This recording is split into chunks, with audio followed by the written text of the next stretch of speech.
السلام علیکم ورحمۃ اللہ وبرکاتہ۔ اعوذ باللہ من الشیطان الرجیم، بسم اللہ الرحمن الرحیم۔ الحمد للہ رب العالمین والعاقبۃ للمتقین، والصلاۃ والسلام علی سید اشرف الانبیاء والمرسلین، سیدنا و نبینا و شفیع ذنوبنا و طبیب قلوبنا و مولانا ابی القاسم محمد و آلہ الطیبین الطاہرین المعصومین و اصحابہ المنتجبین ولعنۃ اللہ علی اعدائہم ملعونین، اما بعد فقط قال الحکیم فی القرآن المجید وقولہ الحق وهو أصدق القائلين، بسم الله الرحمن الرحيم۔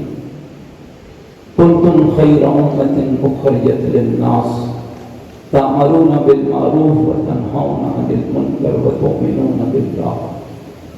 قال الرسول صلى الله عليه وآله وسلم: لما عرج بي إلى السماء رأيت عن يمين العرش مكتوبا أن الحسين مصباح الهدى والسفينة النجاة۔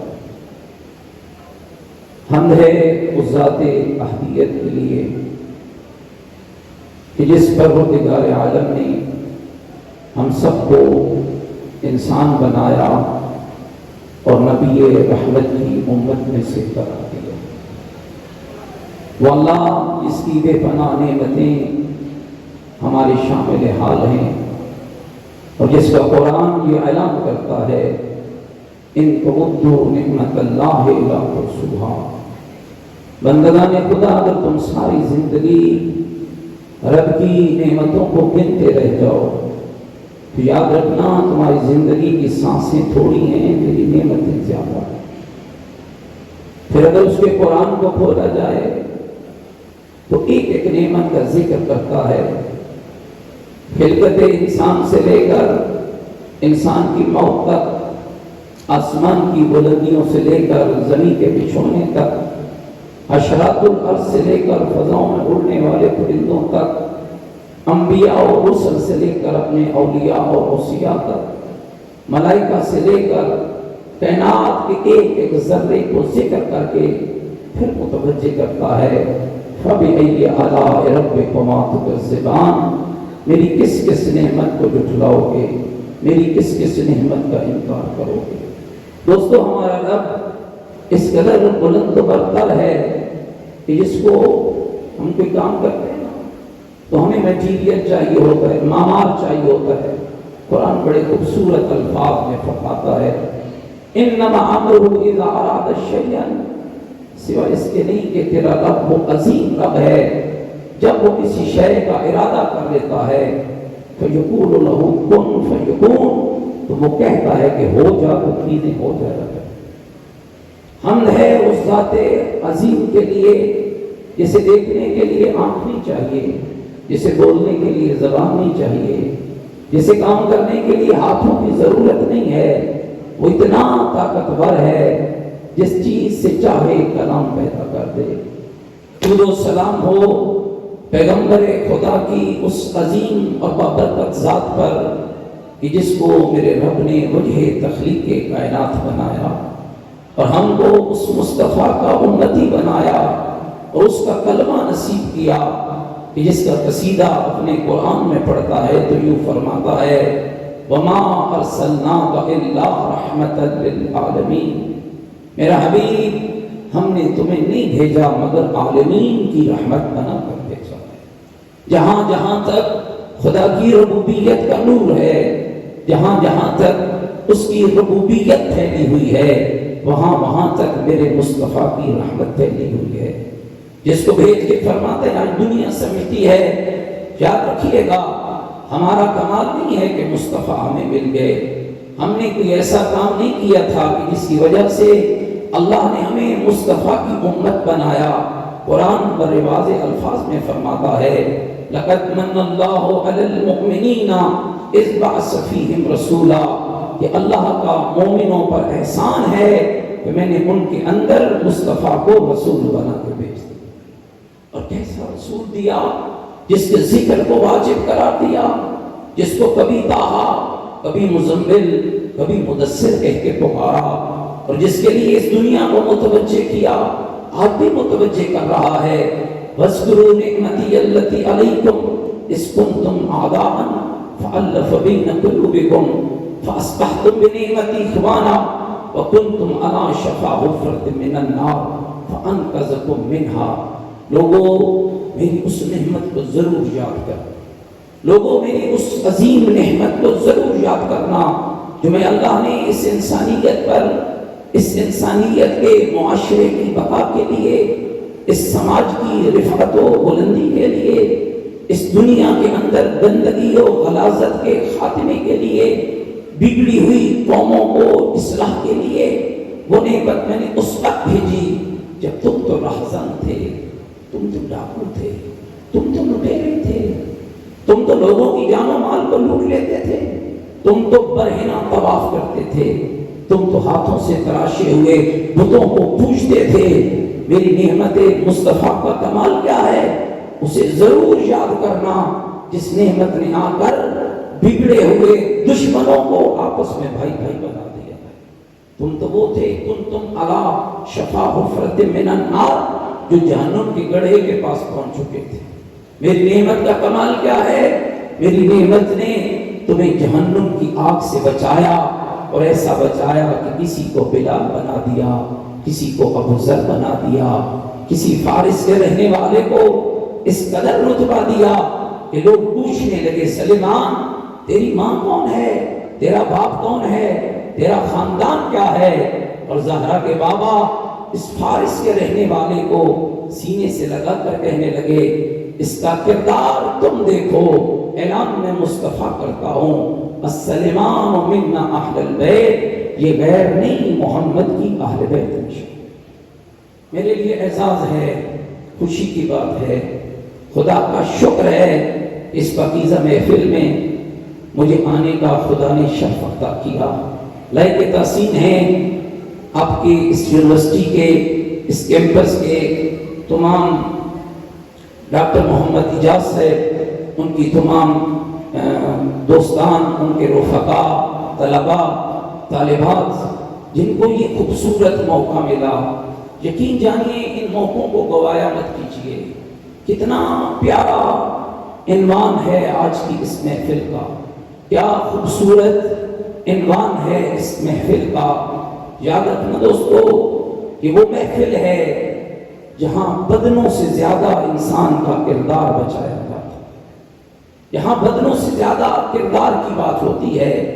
اور یہ جو حدیث عزیز طلبہ نے بھی پڑھی ہے، پیغمبر خدا فرماتے ہیں لما عرج بی السماء، جب مجھ مصطفیٰ کو آسمان کی معراج کرائی گئی، رأیت مکتوبا عن جمیل العرش، میں نے عرش کے دہنی طرف لکھے ہوئے دیکھا ان الحسین مصباح الہدی وسفینۃ النجاۃ، میرا حسین چراغ ہدایت بھی ہے، میرا حسین کشتی نجات بھی ہے۔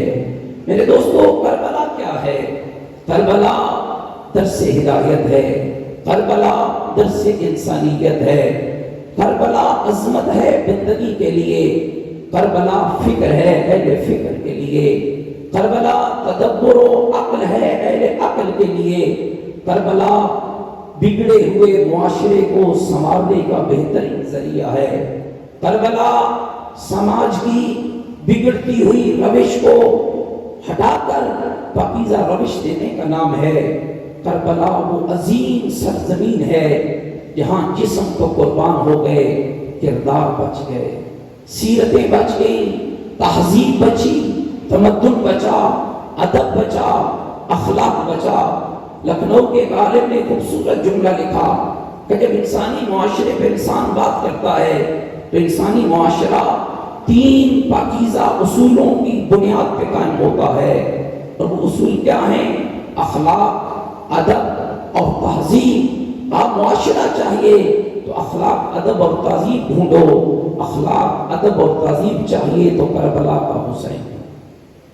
کہ وہ عظیم شخصیت ہے عزیزان، کہ جس شخصیت نے، میں یہ کہنے میں کوئی بات نہیں ہے، میرا حسین وہ عظیم شخصیت ہے کہ جس کو اخلاق نانا مصطفیٰ کی زبان چوس کے ملا، جس کو ادب زہرا جیسی ماں کی گود سے نصیب ہوا اور جس کو تہذیب علی جیسے بابا کے خون سے ملی ہے، کس قدر وہ غلیظ معاشرہ بننے جا رہا تھا، کس قدر اسلام کے لیے بدنامی کا ایک ذریعہ ہونے جا رہا تھا کہ جب کسی ناہنجار نے رسول کے منبر پہ بیٹھ کے کہا تھا لائبت بنو ہاشم بالقرب ولا خبر جا ولا وحی نزل، یہ رسالت اور نبوت، یہ امامت تو بنی ہاشم کا کھیل ہے، وگرنہ کچھ بھی نہیں ہے، نہ کوئی نبی ہے نہ کوئی رسول ہے، اس کے مقابلے میں فرزند رسول نے اپنا قیام کیا۔ یاد رکھیے گا حسین ابن علی کا جو قیام تھا یہ فقط یزید کے خلاف نہیں تھا، حسین ابن علی کا قیام دو گروہوں کے خلاف تھا، ایک اس دوست کے خلاف تھا جو بزدل تھا اور ایک اس دشمن کے خلاف تھا جو نادان تھا۔ حسین ابن علی دو محاذوں پہ لڑے، بزدل دوست کے خلاف بھی لڑے، نادان دشمن کے خلاف بھی لڑے۔ اب سوچ رہے ہوں گے کہ یہ بزدل دوست کون تھا؟ یہ وہی بزدل دوست تھا جو حسین کو حق تو مانتا تھا، حسین کے نانا کا کلمہ بھی پڑھتا تھا، لیکن جرأت نہیں کرتا تھا کہ حق کے لیے قیام کرے، جرأت نہیں کرتا تھا کہ انسانی سماج کو بچائے، جرأت نہیں کرتا تھا کہ انسانی معاشرے کے اندر یہ جو کجرویاں پیدا کی جا رہی ہیں۔ اور یاد رکھنا یزید ایک فرد نہیں ہے، یزید ایک کردار ہے کہ جس کے اندر گندگی اور غلاظت بھری ہوئی تھی، جہاں مسجدوں کو پامال کرنا کوئی معنی نہیں رکھتا تھا، جہاں قرآن اور رشتوں کی حرمت کوئی معنی نہیں رکھتی تھی۔ حسین ابن علی کا قیام ان دونوں گروہوں کے خلاف تھا، اس بزدل دوست کے خلاف کہ جو حسین ابن علی کو حق کے لیے قیام کرنے سے روکتا رہ گیا۔ بہت سے لوگ میں تاریخ کے ان اوراق کو نہیں پلٹنا چاہتا۔ اور دوسرا حسین ابن علی کا قیام اس دشمن کے خلاف تھا جس دشمن نے حسین کو پہچانا نہیں۔ آپ دیکھیے کس قدر کریم ابن کریم ہے میرا حسین۔ ہمارے یہاں اکثر بیان ہوتا ہے کہ حسین ابن علی اپنوں کے لیے پریشان تھے، نہیں، تاریخ کربلا کے اوراق پلٹیے، حسین اپنوں کے لیے پریشان نہیں تھا۔ کمال یہ ہے کہ حسین نام امت کا، نام محمد کی امت کا کلمہ پڑھنے والے ان لوگوں کے لیے پریشان تھا کہ جو معرفت مصطفیٰ نہیں کرتے تھے، ان کو معرفت دین الہی نہیں تھی۔ حسین ان دشمنوں کے لیے پریشان تھے، وگرنہ جو حسین ابن علی کے ساتھ چلے وہ تو چلے، ان کی زندگیاں تو پاکیزہ تھی، ان کی کامیابی کی منزلیں تو ان کے سامنے تھی، ان کی کامیابی ہی تو ان کا مقدر تھی۔ اور یاد رکھیے گا یہ بہت غلط تصور ہے، زندگی جسموں کے روح اور جینے کا نام نہیں ہے، زندگی کردار کی پاکیزگی اور عظمت کا نام ہے۔ کربلا میں حسین ابن علی نے جس عظیم مشن کی خاطر جدوجہد کی، ذرا قرآن مجید پڑھی ہے، یہ جو میں نے سورہ مبارک آل عمران کے 110 نمبر آیت کو پڑھا، قرآن کہہ رہا ہے کنتم خیر امت، تم بہترین امت ہو۔ کون بہترین امت ہے؟ فقط نماز پڑھنے والا، فقط روزہ رکھنے والا، فقط حج کرنے والا نہیں۔ کنتم خیر امت اخرجت للناس، بہترین امت وہ ہے جو گھر سے نکل پڑے اور جس کا مقصد یہ ہو کہ وہ امر بالمعروف کرتی جائے اور نہیں ہے المنکر کرتی جائے۔ یاد رکھیے گا نماز پڑھنا یہ بندگی ہے اور یہ تو آپ نے کرنا ہی کرنا ہے۔ حضرت موسیٰ کلیم اللہ، جب اللہ رب العزت نے پوچھا کہ موسیٰ کچھ میرے لیے بتاؤ کہ جو کام آپ نے میرے لیے کیا ہو، حضرت نے فرمایا کہ میرے اللہ میں نے تیرے لیے نماز پڑھی ہے۔ واضح موسیٰ نماز میرے لیے نہیں پڑھی۔ ہم شاید نماز پڑھ کے یہ سمجھ لیتے ہیں کہ ہم نے بہت بڑا کارنامہ سر انجام دے دیا ہے۔ موسیٰ نبی کلیم اللہ اولی العزم صاحب کتاب، تو موسیٰ میرے لیے کیا کہ کچھ ایسا بتاؤ جو آپ نے میرے لیے کیا ہو۔ اور میرے اللہ میں نے تیرے لیے نماز پڑھی ہے۔ فرمایا موسیٰ نماز میرے لیے نہیں ہے، مالک کس کے لیے ہے؟ موسیٰ میں نے تمہیں بندہ بنایا تھا اور نماز پڑھ کر تو نے اپنے بندہ ہونے کا حق ادا کیا۔ نماز اظہار بندگی ہے، کچھ اور بتائیے۔ میرے اللہ میں نے تبلیغ دین کی ہے۔ فرمایا موسیٰ میں نے تجھے نبی بنایا تھا، دین کی تبلیغ کرنا تو تیرے عہدہ نبوت کا حق ہے۔ مالک بتاؤ پھر میں کیا کر سکتا ہوں جو تیرے لیے ہو؟ فرمایا میری مخلوق کو ذلت سے بچا لے، میری مخلوق کی ہدایت کے لیے کام کرنا، سماج اور معاشرے کی ترقی کے لیے کام کرنا، معاشرے کو بنانا، بگڑے ہوئے معاشرے کو سنوارنا۔ آج ہم اس حسین پہ بات کر رہے ہیں، وہ خالی حسین نہیں، اس حسین کا پورا گھرانہ، حسین کے نانا سے لے کر حسین کے بابا تک، حسین کی ماں سے لے کر حسین کے بھائی تک، اگر اس سارے خاندان کو پڑھا جائے تو ہر دور میں اس خاندان کا یہی کام رہا ہے کہ انسانوں کو انسانیت سکھائی جائے، انسان کو ذلت اور تذلیل سے بچایا جائے۔ میرے ساتھ قابل احترام دوستوں، عزیزوں اور طلباء و طالبات، معاشرہ کیا ہے؟ یہ معاشرہ جس کے اندر آج ہم سانس لے رہے ہیں فقط انسانوں کے اجتماع کا نام نہیں ہے۔ معاشرے کی حقیقت یہ ہے کہ معاشرہ کردار سے بنتا ہے۔ دو چیزیں ہوتی ہیں جو بڑی اہم ہیں، ایک ہوتا ہے فرض، ایک ہوتا ہے حق۔ کربلا کا کمال کیا ہے؟ اور آج اگر ہم کسی مشکل میں پھنسے ہوئے ہیں بحیثیت مسلمان تو ہماری خرابی کیا ہے؟ اس کو ذرا سمجھنے کی کوشش کریں۔ کربلا کا کمال یہ ہے کہ کربلا نے حق کی بات بھی کی ہے، کربلا نے فرض کی بات بھی کی ہے۔ آج ہم میں ہر شخص چاہتا ہے، طلباء بیٹھے ہوئے طلباء چاہتے ہیں کہ ہمارے اساتذہ ہمارا حق ہمیں دیں، اساتذہ چاہتے ہیں کہ ہمارے طلباء ہمارا حق ہمیں دیں، باپ چاہتا ہے کہ اولاد میرا حق مجھے دے، اولاد چاہتی ہے کہ باپ ہمارا حق ہمیں دے۔ خرابی کیا ہے اور کربلا کی عظمت کیا ہے؟ ہمارے یہاں خرابی یہ ہے کہ ہم حق پہلے مانگتے ہیں، فرض بعد میں ادا کرنے کی بات کرتے ہیں۔ کربلا کا کمال یہ ہے کہ کربلا نے فرض پہلے ادا کیا ہے، حق کا مطالبہ بعد۔ اور یاد رکھیے گا اس وقت آپ کا معاشرہ کامیابی کی طرف گامزن نہیں ہو سکتا ہے، پہلے فرض کی ادائیگی کو یقینی بنائیے۔ اور یہ یاد رکھیے گا، اللہ آپ یہ جانتے ہیں، قرآن نے فرمایا نا لیس للانسان الا ما سعی، جتنی انسان کوشش کرتا ہے اسے مل جاتی ہے۔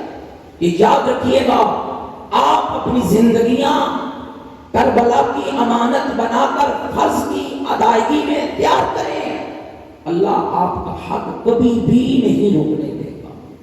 جس دن ہم مسلمان اپنے فرض کو ادا کرنے پہ تیار ہو گئے، اور فرض فقط نماز نہیں ہے، فرض فقط روزہ نہیں ہے، اخلاق بھی فرض ہے، کردار بھی فرض ہے، انسانیت کی عزت بھی فرض ہے، مومنوں مسلمانوں کلمہ گو کا احترام بھی فرض ہے۔ کیا عجب ہے کہ جن کا نام لیتے ہیں وہ تو فرائض کی ادائیگی میں گھر لٹا دیتے ہیں، اور ہم نام لینے والے چھوٹی چھوٹی باتوں پہ ایک دوسرے کے دستے گریبان ہیں۔ یاد رکھیے کہ یہ پھر کربلا کسی فرقے کی مرہون ملت نہیں ہے۔ ایک اس بات کو ذہنوں سے نکالیے، تھوڑا اپنی خیالات کو بلند کیجیے، تھوڑا اپنی روشوں کو بدلیے، ان قولوں سے باہر نکلیے۔ حسین ابن علی کسی فرقے کا امام نہیں ہے، حسین محسن انسانیت ہے۔ آج آپ دیکھ لیجیے دنیا کی یونیورسٹیوں میں بہت سے، جتنی میری ناقص تحقیق ہے، بہت سے غیر مسلم حسین کی حسینیت پہ تحقیق کرنے کے بعد مصطفیٰ کا کلمہ پڑھنے لگتے ہیں، بہت سے غیر مسلم۔ اب جا کے دیکھیے انہوں نے ڈھونڈا ہے کربلا میں۔ افسوس یہ دوستو یاد رکھنا، ہم نے کربلا مانی ہے، کربلا سمجھی نہیں ہے۔ کربلا ماننے کے لیے نہیں ہے، کربلا شناسی لازم ہے، کربلا فہمی لازم ہے۔ حسین کو سمجھیے، ماننا مقدمہ ہے سمجھنے کے لیے۔ ماننے والے تو کیا، وہ جو قتل کرنے آ رہے تھے وہ حسین ابن علی کو جانتے نہیں تھے؟ کیا انہیں نہیں پتا تھا کہ یہ کون ہے؟ کیا وہ لا علم تھے؟ جانتے تھے یہ نواز پیغمبر ہے، جانتے تھے کہ یہ حسین ابن علی اللہ کا نمائندہ برحق ہے، پھر کیوں قتل کر رہے تھے؟ اس لیے کہ ان کے پاس حسین شناسی نہیں تھی۔ وہ حسین کو جانتے تھے، مانتے تھے، جانتے نہیں تھے، سمجھتے نہیں تھے۔ اور جو سمجھتے تھے، ابھی بہت سے طلبہ نے بھی اپنی تقریروں کے اندر کہا ہے، لمحہ لگتا ہے یاد رکھیے گا میرے اس لفظ کو ذرا غور کیجیے کہ لمحہ چاہیے ہوتا ہے، حسینی بننے کے لیے سالوں کی ضرورت نہیں ہوتی، مہینے نہیں چاہیے ہوتے، گھنٹے نہیں چاہیے ہوتے، لمحوں کی بات ہوتی ہے۔ اندر بدل جائے تو حسین اپنا بنا لیتا، اندر بدلنے کی ضرورت۔ اور کو کتنی دیر لگی تھی، حالانکہ آپ حیران ہوتے، اسباب کربلا میں سے ایک سبب ہوتے، کس نے روکا تھا امام حسین کی سواری؟ 2 محرم کو جب حسین ابن علی وارد کربلا ہوئے تھے تو روکنے والا کون تھا؟ جناب حر تھا، جناب حر نے روکا تھا۔ کتنے دن حر حسین کے پاس نہیں گیا؟ 9 محرم کو گیا نا، تاریخ ذہن نہیں کہتے، بعض نے تو 10 کو بھی لکھا ہے۔ کتنی دیر لگی، کتنی دیر میں حسین نے حر کو اپنا بنا لیا۔ وہ لمحہ کہ جس لمحے حر اپنے خیمے میں بیٹھا رو رہا تھا، کس بات پہ رو رہا تھا؟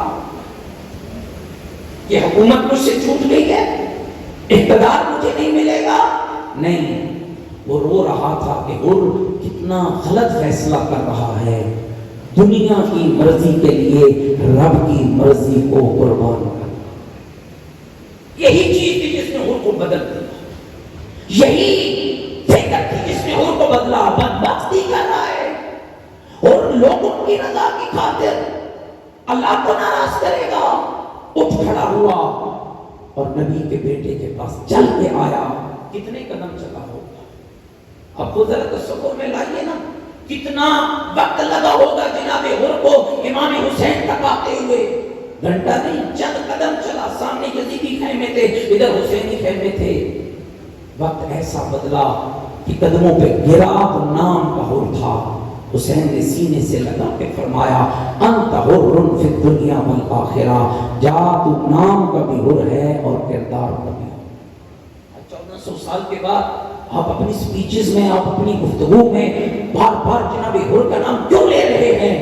اس لیے کہ حر وہ مریض تھا جس کو چند لمحوں میں حسین نے ایسی شفا عطا کی ہے کہ اب جہاں جہاں حسین کا نام آتا رہے گا وہیں وہیں حر کا نام۔ کربلا اپنی زندگیوں میں بسائیے، کربلا سمجھیے، کربلا فہمی پیدا کیجیے، اور اس بات سے قطع نظر کہ کربلا کسی فرقے کی نہیں ہے۔ پتہ نہیں یہ لفظ مجھے کہنا چاہیے یا نہیں چاہیے، لیکن کہہ دیتا ہوں، کربلا کو شیعہ اور سنی میں تقسیم مت کیجیے۔ کربلا کسی نسل، کسی فکر، کسی مسلک، کسی فرقے کے لیے نہیں ہے۔ کربلا ہر اس ذی شعور کے لیے ہے کہ جو جس کو اللہ نے عقل عطا کی ہے اور وہ اس زندگی میں رہ کر جنت کا ارتقا چاہتا ہے۔ ارتقا کے لیے پہلے مدرسے کا نام کربلا، کہ کربلا کے ساتھ اپنے آپ کو اپنا رشتہ جوڑیے۔ میں زیادہ وقت نہیں آپ کا لینا چاہتا، میں چاہتا ہوں کہ امام کا ایک کلام ہے جس کو میں آپ کی خدمت میں پڑھنا چاہتا ہوں، اور یہ کمال ہے جس معاشرے کی حسین ابن علی بنیاد رکھنے جاتے۔ دیکھیے آج کیوں سماج ہمارا برباد ہے؟ جب تک ہم ان معاشروں کو اسلام کے ساتھ نہیں جوڑیں گے، ان پاکیزہ ہستیوں کے ساتھ جنہوں نے اپنا سب کچھ لٹا کر ہمارے لیے قرآن بچایا، دین بچایا، کردار بچایا، جب تک ہم اپنے آپ کو ان کے ساتھ تمسک نہیں کریں گے اس وقت تک کامیابی ممکن نہیں ہے۔ اور یاد رکھیے گا، ایک غلط فکر ہے جو کبھی کبھی کہیں سے پھوٹتی ہے کہ حسین ابن علی کسی کو بتائے بغیر چلے گئے تھے۔ ایسا نہیں ہے۔ 28 رجب سے لے کر 10 محرم تک 6 مہینے کا وقت بنتا ہے، اور 6 مہینے تک امام حسین چپ نہیں رہے۔ خطبات امام حسین، ہمارے ایک عزیز دوست نے پی ایچ ڈی کی ہے امام حسین کے خطبات پر، اور میں نے ان کا تھیسس پڑھا ہے۔ یقین جانیے مدینہ سے کربلا تک جہاں بھی حسین ابن علی کو موقع ملا، حسین ہر کسی آنے والے کو امر بالمعروف اور نہی عن المنکر کا درس دیتے۔ مدینہ میں دیتے ہیں، نکلے تو کیا یوں نہیں نکلے کہ چپ کر کے حسین چلے گئے، نہیں۔ کئی سرداروں کو امام حسین نے خط لکھے، مکے میں جب آئے تو جو بدے ہوئے رام توڑے فقط حرمت کعبہ کی خاطر، تاکہ کہیں چھپے ہوئے یزیدی مجھ پر بیت اللہ میں حملہ کر کے حرمت کعبہ پامال نہ کریں، چھوڑ دیا حج۔ ایک عظیم ہدف کی خاطر اللہ کے گھر کو چھوڑا، آسان نہ تھا۔ جو وارث کعبہ ہو، جس کا بابا مولود کعبہ ہو، جس کا نانا وارث دین ہو، جس مصطفیٰ کی شریعت کو اللہ نے آخری شریعت قرار دیا ہو، جس کی نبوت کو ختم نبوت کا نام دیا ہو، اس نبی کا لباسا یوں اچانک حج چھوڑ کے جا رہا ہے، بندے ہوئے احراموں کو عمرے میں بدل رہا ہے، کیوں؟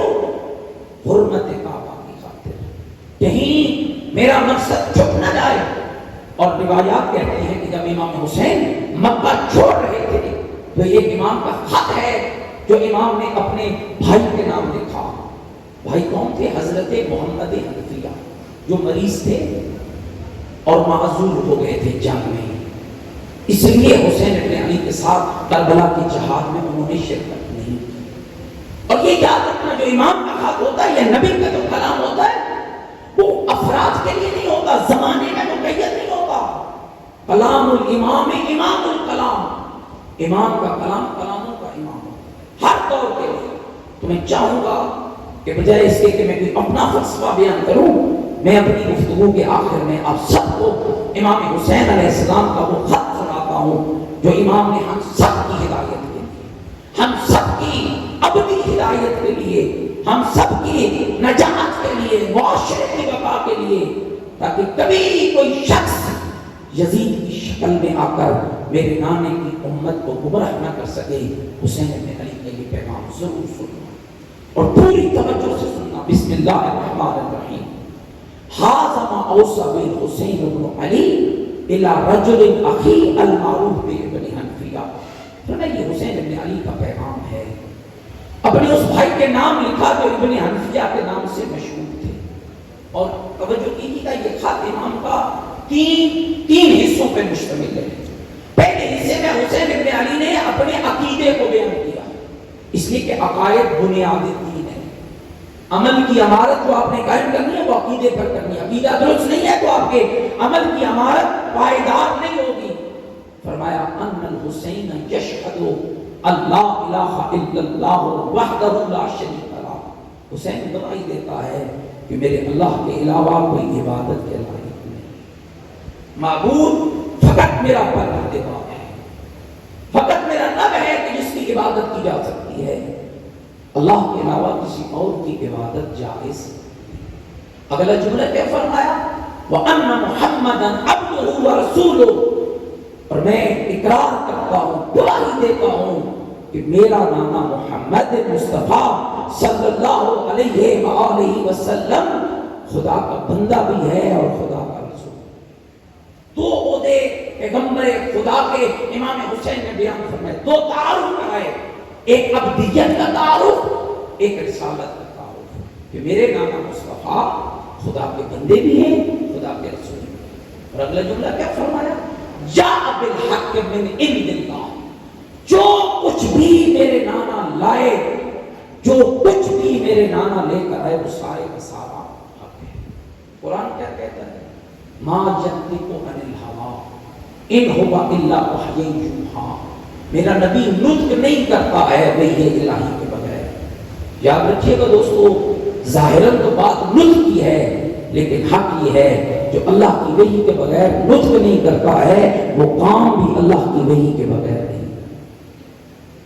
امام نے کیا فرمایا؟ وَجَاءَ بِالْحَقِّ مِنْ عِنْدِ اللَّهِ، جو کچھ میرے نانا لے کر ہے وہ سارے کا سارا حق ہے۔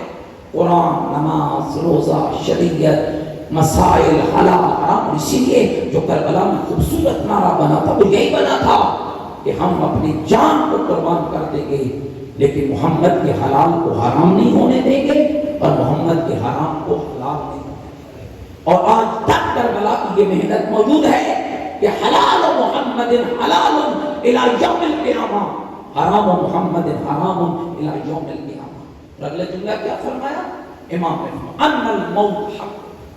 دوستو، جب دین کی خاطر اور خدا کی خاطر انسان نکلتا ہے، سب سے بڑا خطرہ کیا ہوتا ہے؟ ابراہیم نبی جب گئے تھے نمرود کے دربار میں تو نمرود نے پوچھا تھا کہ تمہارا خدا کون ہے؟ فرمایا میرا خدا وہ ہے جس کے ہاتھ میں میری موت بھی ہے، میری زندگی بھی ہے۔ سب سے بڑا خطرہ کیا ہوتا ہے؟ حق کہوں گا مارا جاؤں گا، اللہ کے دین کی خاطر نکلوں گا ذبح کر دیا جاؤں گا۔ حسین ابن علی نے آغاز میں ہی فرما دیا موت بھی حق ہے زندگی بھی حق ہے۔ اس کا مطلب یہ کہ حسین ابن علی فرما رہے تھے کہ دنیا والوں نہ تم موت کے مالک ہو نہ زندگی کے مالک ہو، زندگی کا مالک بھی میرا اللہ ہے اور موت کا مالک بھی میرا۔ وَأَنَّ الْجَنَّةَ حَقٌّ وَالنَّارُ حَقٌّ، اور پھر فرمایا جنت بھی حق ہے۔ اس لیے کہ یزید کی جو کلام ہے ان کو جا کے پڑھیے، ان میں کہا گیا تھا کہ کس نے دیکھی جنت، کس نے دیکھی ہے یہ جہنم؟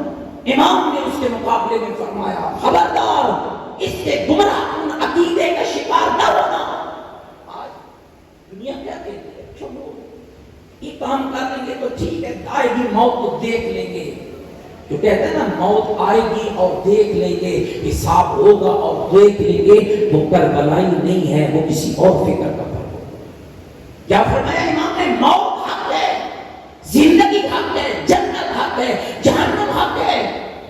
وَسَاعَةٌ آتِيَةٌ لَا رَيْبَ فِيهَا، قبروں میں جانا، قبروں سے اٹھنا، حساب کے لمحے، معاشر، پھر معاشر کے بعد پل صراط، پھر پل صراط کے بعد حوض کوثر۔ حسین نے فرمایا یہ سب کچھ حق ہے۔ یہ وہ عقیدہ تھا جو امام حسین نے بیان کیا کہ ایک مومن، ایک مسلمان کا عقیدہ کیا ہونا چاہیے کہ اسے موت پہ ایمان ہو، زندگی کا یقین ہو، جنت و جہنم کا ایمان ہو، نبی کی نبوت پہ ایمان ہو، نبی کے لائے ہوئے دین اور شریعت پر اس کا ایمان ہو، قبروں میں جانے پر بھی ایمان ہو، قبروں سے اٹھنے پر بھی ایمان۔ اگلا جملہ کیا فرمایا؟ یہ قابل توجہ فرمایا انی لم اخرج اشرا ولا بدلا ولا مفسدا ولا ظالما۔ کیا سمجھتے ہو دنیا والوں کہ میں کیوں جا رہا ہوں؟ مجھے فساد نہیں چاہیے، میں معاشرے میں فساد نہیں، میں معاشرے کا مصلح ہوں، میں اسلام کرنے والا ہوں، میں کسی حکومت کے لیے نہیں جا رہا، مجھے شر نہیں چاہیے، مجھے جاؤ جلال نہیں چاہیے۔ کیوں جا رہا ہوں؟ توجہ رکھنا، اس کلام میں حسین نے کسی فرقے کو خطاب نہیں کیا۔ انی لم اخرج اشرا ولا بدرا ولا مفسدا ولا ظالما بل انما خرجت لطلب الاصلاح فی امت جدی رسول اللہ۔ میرا کربلا جانے کا مقصد یہ ہے کہ میں حسین اپنے نان مصطفیٰ کی امت کی اصلاح کر کے پاکیزہ معاشرہ ایسا بناؤں کہ جس معاشرے کی حکومت یا اللہ کے قرآن پر ہو یا میرے نان محمد کے فرمان۔ اس لیے میں جانا۔ اگلا جملہ کیا فرمایا؟ وَأُرِيدُ أَنْ أَعْمُرَ بِالْمَعْرُوفِ، میرا ارادہ ہے کہ میں امر بالمعروف کروں، وَنَهْيَ عَنِ الْمُنْکَرِ، میں نہیں عن المنکر پر۔ قرآن کیا کہتا ہے؟ كُنْتُمْ خَيْرَ أُمَّةٍ أُخْرِجَتْ لِلنَّاسِ، اچھی امت وہ ہے جو امر بالمعروف کرے اور نہیں عن المنکر کرے۔ اور حسین کہتے ہیں میں جا رہا ہوں امر بالمعروف کے لیے اور نہیں عن المنکر کے لیے۔ اور اگلا جملہ وَأَسِيرَ بِسِيرَةِ جَدِّي وَأَبِي عَلِيِّ بْنِ أَبِي طالب، میں اس لیے جا رہا ہوں تاکہ زمانے کو آئیڈیل دکھا سکوں، اسوہ دکھا سکوں، نمونہ دکھا سکوں اور بتا سکوں کہ لوگوں خیال کرنا زندگی بدلنا چاہتے ہو تو آئیڈیل یا میرا نانا محمد مصطفیٰ ہے یا میرا بابا علی۔ میں ایک جملہ یہاں روک کے کہنا چاہوں گا معذرت کے ساتھ، اگر وقت 4 منٹ اوپر ہو جائے تو ناراض نہ ہونا۔ پیغمبر خدا سب سے بڑے نبی ہیں، اس میں کوئی شک تو نہیں، خاتم النبیین ہے، سید المرسلین ہے، پیغمبر خدا تمام انبیاء کے سردار ہیں، بلکہ پوری کائنات کے سردار ہیں۔ کائنات میں ایک بھی مخلوق خدا میں سے ایسا شخص نہیں ہے کہ جو پیغمبر کی عظمت و رفعت کا ادراک کر سکے، چھو سکے۔ ایسے ہی ہے پیغمبر خدا نے جو اپنی نبوت کا آغاز کیا، یہ ربیع الاول کا مہینہ آ رہا ہے، میلاد کی محفلیں ہوں گی، ذرا سوچیے اس نقطے پہ غور کیجیے۔ پیغمبر نے اپنی رسالت کا آغاز کہاں سے کیا ہے؟ 2 انداز سے تربیت کی جا سکتی ہے، ایک گفتگو کے ساتھ، ایک کردار کے ساتھ۔ عزیزو، ہم جس نبی کا کلمہ پڑھتے ہیں نا، اس نبی نے زبان کی بات بعد میں کی ہے، کردار کی بات پہلے۔ 40 سال تک آپ کیا سمجھتے ہیں بے حیثیت مسلمان ہمارا عقیدہ کیا ہے کہ نبی پہلے 40 سال نبی نہ تھے؟ اس کو ہر عالم نے لکھا ہے کہ پیغمبر کہتے تھے کنت نبی و آدم بین الماء والطین، میں اس وقت بھی نبی تھا جب آدم مٹی اور پانی کے درمیان تھا۔ جس ہستی کو اللہ نے وجہ تخلیق کائنات بنایا، 40 سال تک کیوں چپ رہے؟ کیا کرتے رہے پیغمبر کے بعد؟ کیا چپ کر کے سوئے رہ گئے؟ کتنی غلیظ سرزمین تھی اور کتنے غلیظ لوگ تھے کہ جن کے اندر اللہ نے اپنا سب سے پیارا نبی بھیجا، سب سے پیارا نبی۔ جیسے مکہ پتھریلا تھا ایسے لوگ پتھریلے تھے، صبح کو دوست ہوتے شام کو دشمن بن جاتے۔ اس سے بڑا ان کی رضالت کی مثال کیا دوں کہ اپنی بیٹیوں کو زندہ درگور کرتے تھے۔ آسان کام، اپنی لختے جگر کو زندہ زمین پہ ڈال دینا بہت مشکل کام ہے نا، اور وہ آسانی سے یہ کام کرتے تھے۔ اللہ نے ان بدلوں کے درمیان اپنے مصطفیٰ کو بھیجا اور 40 سال تک میرے مصطفیٰ زبان خاموش رہی، کردار اپنا کام کرتا رہا، اور اس کردار کی عظمتوں کا پتہ تب چلا جب نبی رحمت نے پہاڑ پہ کھڑے ہو کر کہا کہ عرب والوں اگر میں محمد کہوں اس پہاڑ کے پیچھے فوج ہے تو کیا میری بات مانو گے؟ یکزبا ہو کر کہنے لگے مانیں گے۔ کیوں مانو گے؟ اس لیے مانیں گے کہ عبداللہ کے بیٹے آپ نے 40 سال ہمارے درمیان گزارے ہیں، نہ آپ کے ہاتھوں میں خیانت دیکھی ہے نہ آپ کی زبان سے جھوٹ سنا۔ کیوں آج معاشرہ برباد ہے؟ کیوں ہم دن بہ دن پستی کی طرف جا رہے ہیں؟ مجھے میرا فرقہ عزیز ہے لیکن مجھے میرا کردار عزیز کیوں نہیں ہے؟ میں مسجد کے مصلی پہ آگے آگے کھڑا ہوتا ہوں، کیا وہ مصلی مجھے معاشرے کی بقا کی بات نہیں سکھاتا؟ کیا وہ مصلی مجھے بہن اور بیٹی کا حق نہیں بتاتا؟ کیا وہ مصلی مجھے اپنے ہمسائے کے حق کو بیان نہیں کراتا؟ کیا وہ مصلی مجھے نہیں بتاتا کہ خدا کا بندہ بننا چاہتا ہے تو اس کی مخلوق کے لیے کام کر؟ دوستو یاد رکھنا، پیغمبر نے کہا کہ اگر میں کہوں پہاڑ کے پیچھے کو جو مانو گے، شخص ہو کر کہنے لگے مانیں گے۔ کیوں مانو گے؟ یہ آخری لفظ ذرا اور چکا ہوگا، اس لیے مانیں گے کہ 40 سال آپ کے درمیان گزارے ہیں، نہ آپ کی زبان سے جھوٹ سنا ہے نہ آپ کے ہاتھوں میں خیانت دیکھی ہے۔ ایک کمال کا جملہ ایک عالم نے لکھا ہے، فرماتے ہیں کہ پھر پیغمبر نے رخ گفتگو بدلا اور بدل کے فرمایا اگر میں کہوں کہ اس پہاڑ کے پیچھے فوج ہے اور تم پہاڑ پہ چڑھو اور تمہیں فوج نظر نہ آئے، میں کہوں ہے تمہیں نظر نہ آئے، پھر میرے بارے میں کیا کہو گے؟ یکزبا ہو کر کہنے لگے عبداللہ کے بیٹے آپ کا کردار اتنا بلند ہے کہ سامنے صحابی نہیں کھڑے تھے، سامنے بلال و عمار یاسر نہیں کھڑے تھے، سامنے عرب کے بدترین لوگ کھڑے تھے، عتبہ، شیبہ، ابو جہل، ابو لہب کھڑے تھے۔ پیغمبر نے کہا اگر میں کہوں پہاڑ کے پیچھے فوج ہے، تم پہاڑ پہ آؤ، تمہیں فوج نظر نہ آئے، تو پھر میرے بارے میں کیا کہو گے؟ یکزبا ہو کر کہنے لگے عبداللہ کے بیٹے آپ کے 40 سال کا کردار اتنا پاکیزہ ہے کہ اگر ہمیں فوج نظر نہ بھی آئی تو ہم کہہ دیں گے ہماری آنکھیں دھوکہ کھا سکتی ہیں، آپ کی زبان جھوٹ نہیں بول سکتی۔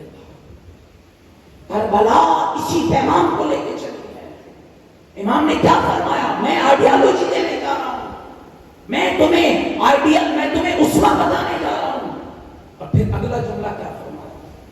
میرا کام تھا اس کلام حق کو امت تک پہنچانا، اب میں اس کو اللہ پہ چھوڑ دیتا ہوں، اللہ پہ چھوڑ دیتا ہوں۔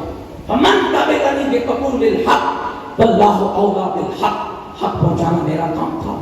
جس نے میرے حق کو قبول کر لیا، امام نے دعا مانگ کے کہا اللہ اس کے بارے میں حق والا فیصلہ کرے گا، اور جس نے میرے پیغام کو رد کر دیا، من رد علیہ، جس نے رد کیا، اصبرو، میں حسین صبر کروں گا، حتی یقضی اللہ بینی و بین القوم، جہاں تک کہ اللہ میرے اور اس کے درمیان فیصلہ ہے۔ آئیے بہت ہے کہ تحسین آپ لوگ کہ جنہوں نے یوم حسین اور حسین ابن علی کی یاد منائی ہے، لیکن یاد رکھنا یہ گھنٹے کی یاد کافی نہیں ہے، یہ وہ یاد ہے جو ہم نے زبانوں سے منائی ہے۔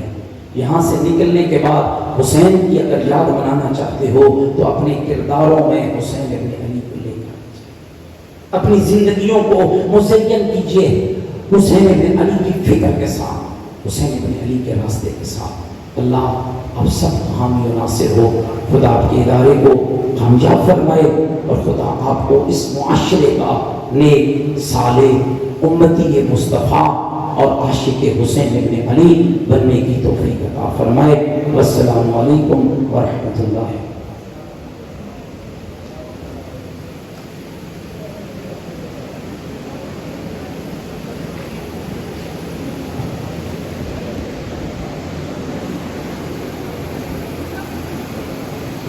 ہم شکر گزار ہیں